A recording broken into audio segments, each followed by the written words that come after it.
This is Dave Meltzer with Entrepreneurs, the Playbook. I'm excited. I got another Tulane grad with me, an incredible entrepreneur, Adam Dell, founder and CEO of Domain Money. Welcome to the Playbook, Adam. Thanks for having me. You know, I was so excited to have you because we have so much in common. We're about, my birthday's January 11th. We're like 3 days and 2 years apart. We went to the same school. Both German Jewish, so we grew up under the heavy hand of Jewish guilt, I'm sure, and yet both dealing with money and happiness and understanding how money itself is an energy, and that energy is taking on different forms today. As you have built Domain Money, which I believe is a great reconciliation of the currency of money, the object of energy that we put into the flow to get what we want. You recently launched Domain Money, which I think is the next generation of an investment platform that allows us to utilize what we know is proven already with just a different currency. Yeah, well, thank you for the kind words. We've been in market for a little over 45 days, and the response has been pretty remarkable. So we're pleased with how it's going so far. So it's fun to be in the market with a new product that we've been working hard to build. You know, I've done a lot of work with Alex Machinsky and Celsius Network and what they were doing over there. And the thing I liked about it was it used traditional strategies and disciplines with money, but applied the benefits of crypto, of digital currencies, that democratization, the ability to fractionalize, the ability to, put the money into the hands of those who should have it instead of the people who have been milking and siphoning off profits under the name of service. And it was, this type of solution that you have that really allows everybody to win. What are some of the advantages of using your platform over the traditional platforms that use the same wealth building strategy? Yeah. So, the fundamental problem we're trying to solve for investors is that, every serious investor recognizes that crypto should be a meaningful part of their portfolio. But, they face a real challenge in figuring out what assets to buy beyond the names that they might be most familiar with. So, everybody's heard of Bitcoin, most people have heard of Ethereum, but there's a much larger ecosystem of investment opportunities out there that are part of the blockchain universe that retail investors might struggle with understanding, which ones to buy. The analogy is, a consumer going back to Peter Lynch and the axiom of invest in what you know. A consumer can, drive a Tesla, use Amazon, buy products from Johnson & Johnson. It's very difficult for the average person to really get their arms around what is Ethereum, what is Polygon, what is Render, what is the Graph, what is Decentraland. These things are so far removed from people's day-to-day lives that it's really hard to get their arms around it. The other thing is that the blockchain ecosystem and the crypto market itself moves so rapidly that you really need to stay on top of it in order to be effective as an investor. And so what we've come to market with is portfolios of crypto assets that our investment team curates, manages on a day-to-day basis, pulling assets in, pulling assets out of the portfolio that we think have the greatest opportunity for return. Auto rebalancing, ensuring the right risk allocation across assets to really come up with a portfolio construction approach that we think will yield great results for our investors. And it's a combination, though. It's not just in the digital sense. You still utilize traditional stocks in that portfolio. We have a number of portfolios we offer. We offer a portfolio that has, you're right, both stock and crypto assets in it. We have an entirely crypto portfolio. And so depending on the risk profile or the returns that investors are looking for, we have portfolios that speak to both of those. And one of the aspects, of any portfolio is understanding the client's timing and risk tolerance. And I have, over the last few years, especially been promoting the importance of don't talk to me about any investments, whether it's real estate, traditional stocks, crypto, or whatever, until you can tell me what your timing and risk tolerance is. With someone like you and your company, a platform, one of the advantages is that you can match that timing and risk tolerance to the variant products or solutions that you offer. And I think also encourage people beyond matching to know their timing and risk tolerance by asking the open-ended questions and utilizing your skill of litigation to find out exactly what those values are in order to facilitate getting the right solution to those people. What types of products do you have in the variance of timing and risk tolerance?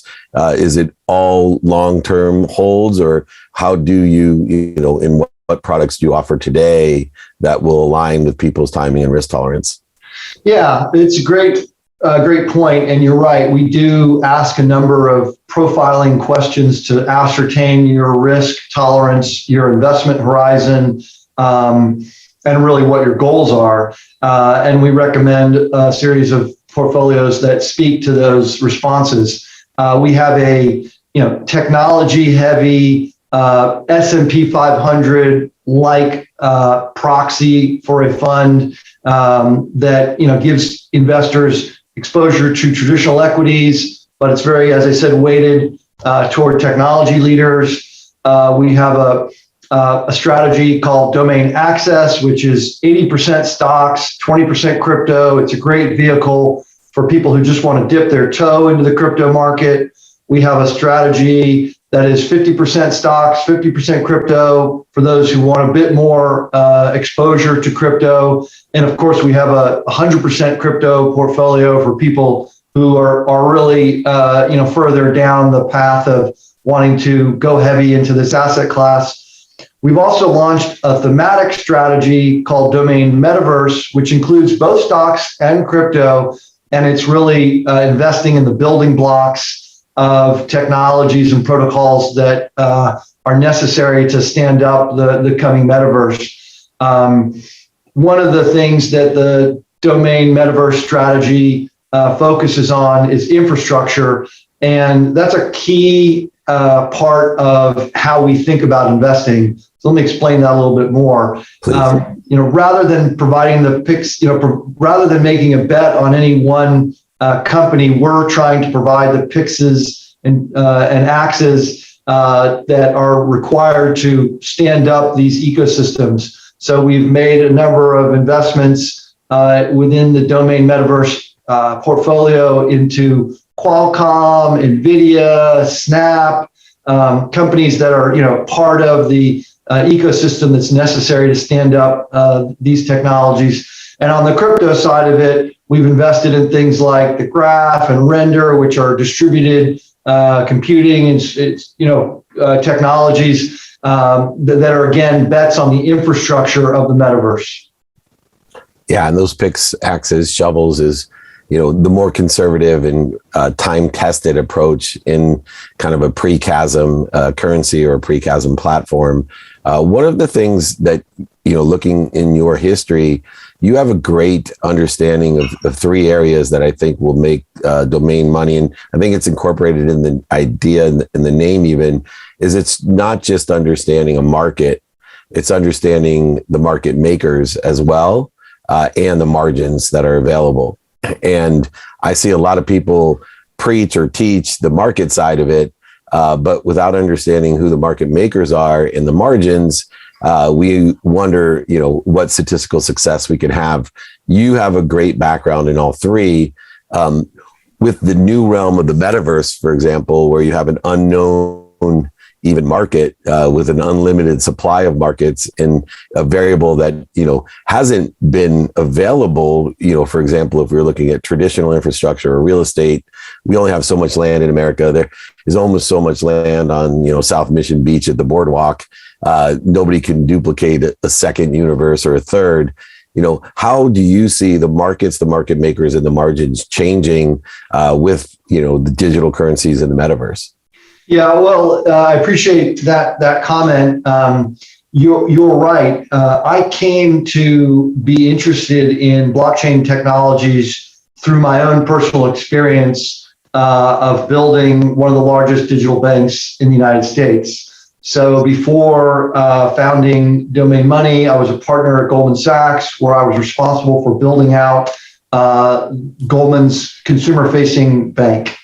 And working with the ACH networks, working with the existing payment networks, both on the credit card side, on the debit side, what was evident to me was just how inefficient and archaic the plumbing of our banking system is, and how many toll takers there are along the journey.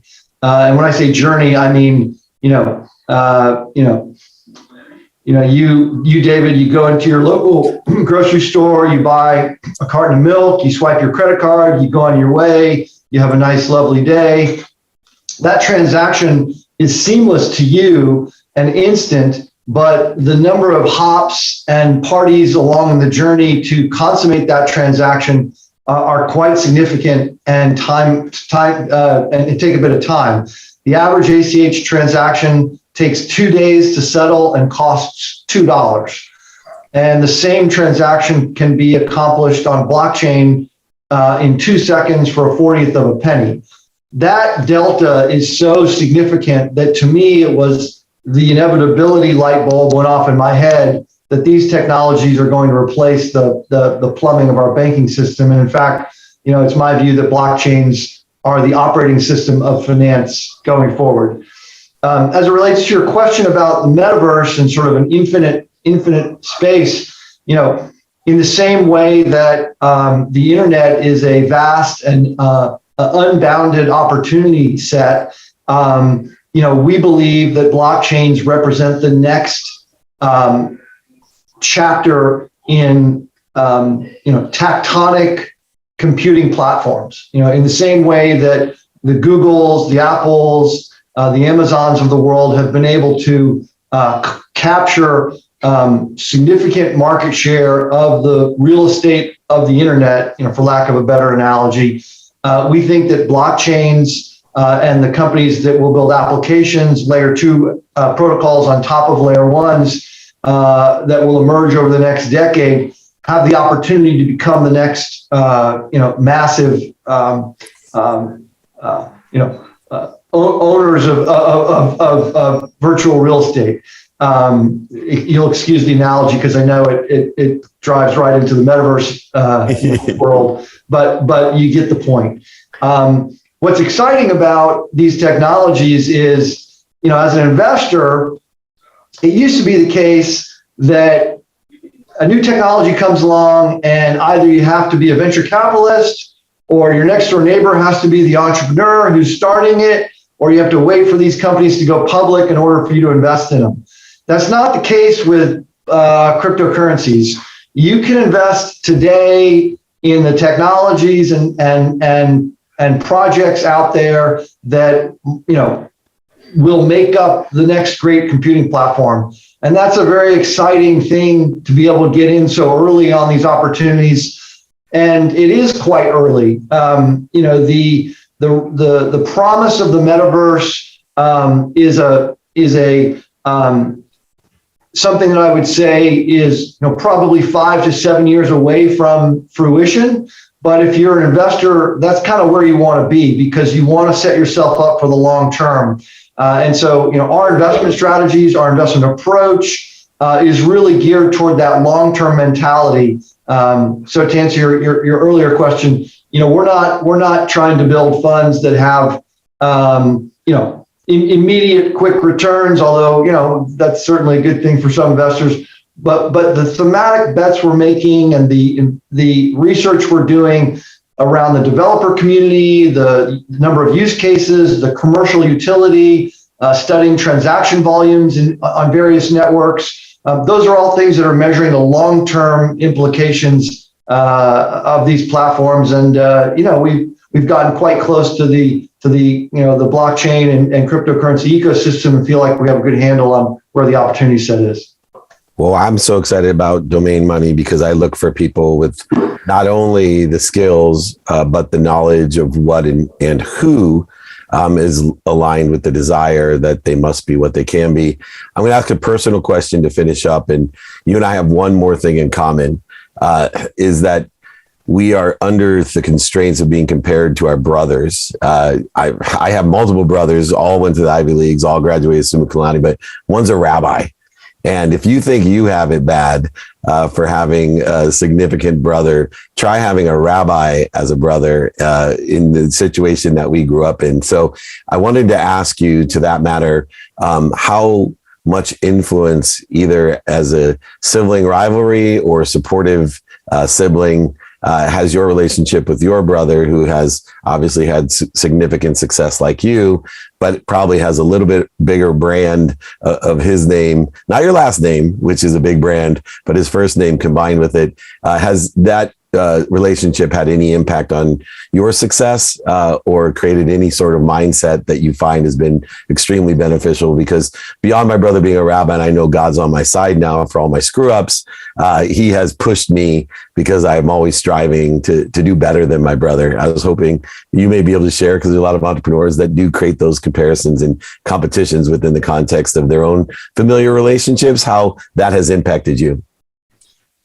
Yeah, well, I mean, I've never viewed my brother's success as a negative in my life. I'm very proud of what he's accomplished. It's remarkable. I've had the opportunity to have kind of a front row seat to one of the great entrepreneurial stories in American history. Michael has absolutely influenced me in expanding my horizons and opening my eyes up to the entrepreneurial opportunities that exist in the world. And he inspires me, today and has for a long time. I don't think I'm going to catch him in terms of simply. Me neither. I've been trying to since Comdex. I played golf with him at the Fortune magazine golf tournament. I've been trying to catch your brother for probably longer than you. But that's okay. I'm very proud of his success and lucky to have a brother like him. Well, that's very congruent with who you are and what you're doing, and only see future success for you with Domain Money. You have the right perspective, that mindset, heart set, and the practical handset that's necessary, and would encourage everyone to do their due diligence. I always say with people like Adam Dell, you got to trust them, but they're going to live up to the more difficult scrutiny called vet. And if you vet out Domain Money, you will find nothing but the understanding of the markets, the market makers, and the margins that are created.